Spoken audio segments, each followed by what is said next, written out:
무한공항 무한 참사 네. 있지 않습니까? 네.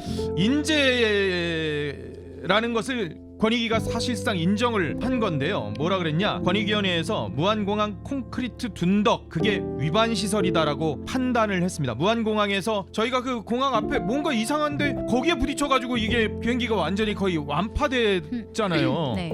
그게 결국 권익위가 넉 달 조사했는데 이거 문제가 있다라고 판단을 해준 겁니다. 무한공항의 모습이 나오고 있는데 참 안타까운 저 사고 장면 다시 보고 싶지도 않습니다만은 네, 전 못 보겠어요.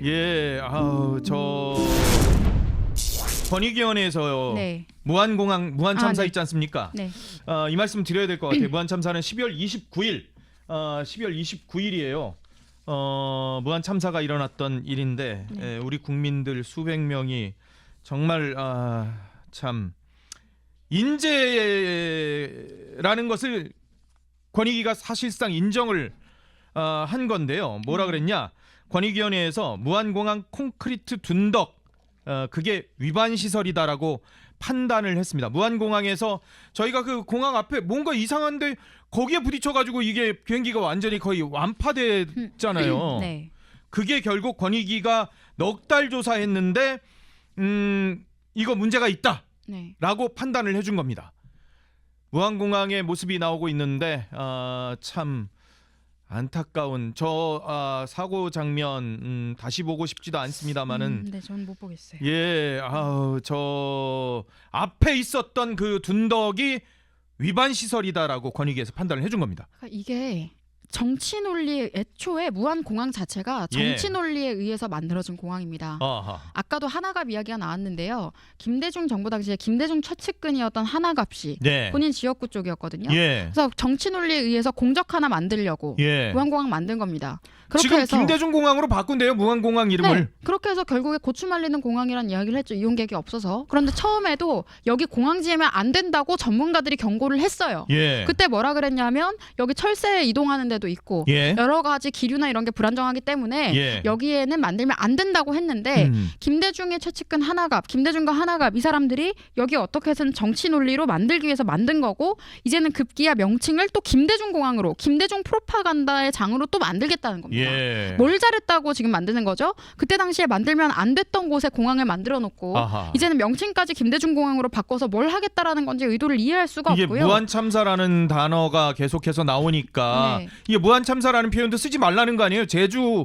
뭐 공항 제주 항공 뭐 사고 뭐 이런 식으로 네. 저기 얘기를 하라고 명명을 예. 네, 기자분들 이 단어 명확하게 써주십시오. 무한공항 참사입니다. 제주항공 참사라고 하시면 안 되고 예. 무한공항 참사예요. 무한공항이라는 걸 숨기기 위해서 항공 여객기 그 항공사의 이름을 활용해서 제주라는 이름으로 숨기고 있잖아요. 예. 무한공항에서 일어난 참사라는 것을 말씀드리겠고 예. 참사의 원인도 무한공항의 둔덕이었던 겁니다. 예, 지금 문제가 된 게 바로 이 둔덕이에요. 그러면- 권익위가 뭐라고 얘기했냐? 네. 콘크리트 둔덕에 설치된 방위각 제공 시설은 공항 비행장 시설 및 이착륙장 설치 기준과 공항 안전 운영 기준에 따라 부러지기 쉬운 재질로 다시 설치할 것을 시정 권고한다라고 얘기를 했어요. 네, 그러면서 또 1229 참사라는 식으로 막 본질을 숨기는 숫자 이 사람들 세월호도 4.16이라고 하고 예. 뭐만 하면 그렇게 날짜를 통해서 국민들을 사상을 통제하려고 그러고 기억하고 각인시키려고 하는데 우리가 기억해야 될 것은 무한공항 참사라는 겁니다. 예.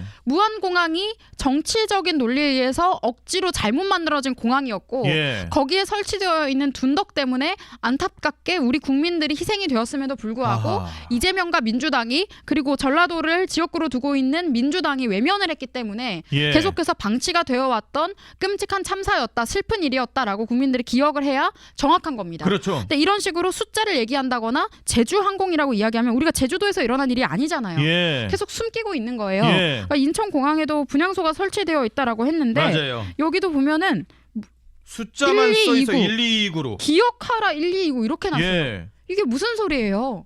무한공항 참사라고 이야기를 해야 사람들이 정확하게 기억을 하는 겁니다. 예. 이렇게 날짜를 하나씩 본인들이 점령하듯이 기억하라고 할 게 아니고 예. 무한공항에서 왜 이런 참사가 발생을 했고 예. 그리고 그 해결 과정에 있어서 무한공항 참사 유족들에 대해서 이재명 정부와 민주당이 어떻게 고의적으로 지금까지 외면을 해왔는지 예. 우리가 기억해야 될 부분들이 그런 것들입니다. 아. 본인들이 그렇게 전라도 본인들 텃밭이라고 얘기해놓고 정작 무한공항에서 일어난 참사에 대해서는 계속 외면해왔잖아요. 예. 본인들한테 정치적으로 이득이 되지 않을 것 같으니까 숨기려고 하고 있잖아요. 다행히 그래도 이번에 국정조사가 합의가 돼서 국정조사가 이루어질 것인데 거기에서 분명히 이루어져야 될 것이 있어요. 유가족 협의회가 뭐라 그랬냐. 권익위가 이렇게 둔덕 잘못됐다라고 판단을 해준 게 넉 달 조사에서 이게 나온 거거든요. 권익위가 전문기관도 아니잖아요. 사실 이것만 조사하는.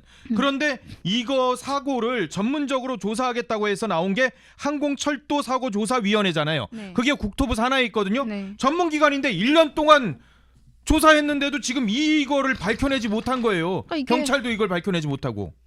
다 알고 있으면서 권력의 눈치를 봐서 경찰과 항철이가 얘기를 안 한 것뿐이고요. 사실 권익위에서 이런 이야기가 먼저 나오면 안 돼요. 그러니까요. 저도 이게 황당하더라고요. 이거는 국토부가 입장을 냈어도 진작 냈어야 되는 거고 예. 경찰에서 입장이 나왔어야 되는데 정치 기득권에게 기생하고 있기 때문에 그들이 그 권력에 기생하고 있기 때문에 역할을 하지 않고 있는 것이고 권익위만 유가족들의 목소리를 조금이나마 들어준 장면이라고 말씀드리겠습니다. 예. 그리고 20일 날 이 사람들이 이제 이걸 어떻게 정치적으로 이용할까에 대한 계산이 끝났나 봅니다. 그래요? 네, 보신각 앞에서 용해인까지 같이 들어가가지고 진실을 밝혀라라는 팻말을 들고 있는데요. 예. 이걸 우리가 또 한번 봐야 될 것이 지금 이 사람들이 저는 국정조사에 동의했다고 하는 것을 예. 무조건 유가족들도 믿으시면 안 된다고 보는데 그래요? 또 다른 프로파간다 또는 예. 책임 세탁의 장으로 활용하려고 할 수가 있습니다. 아. 무한공항 참사의 본질을 흐리고 예. 이걸 이용해서 본인들의 정치적 이익을 챙기는 장으로 왜곡할 가능성이 있기 때문에 예. 유족분들께서도 이 점을 유념하셔서 지켜보셔야 될 것 같습니다. 두 눈 부릅뜨고 정말 이 무한 참사에 대해서 과연 국정조사가 제대로 이루어지는 것인지, 과연 그리고 조사위원회는 정당하게 활동을 했던 것인지, 유가족들을 위한 정말 조사가 이루어졌던 것인지, 이 부분에 대해서도 우리 국민들도 다 두 눈 부릅뜨고 봐야 될 거예요.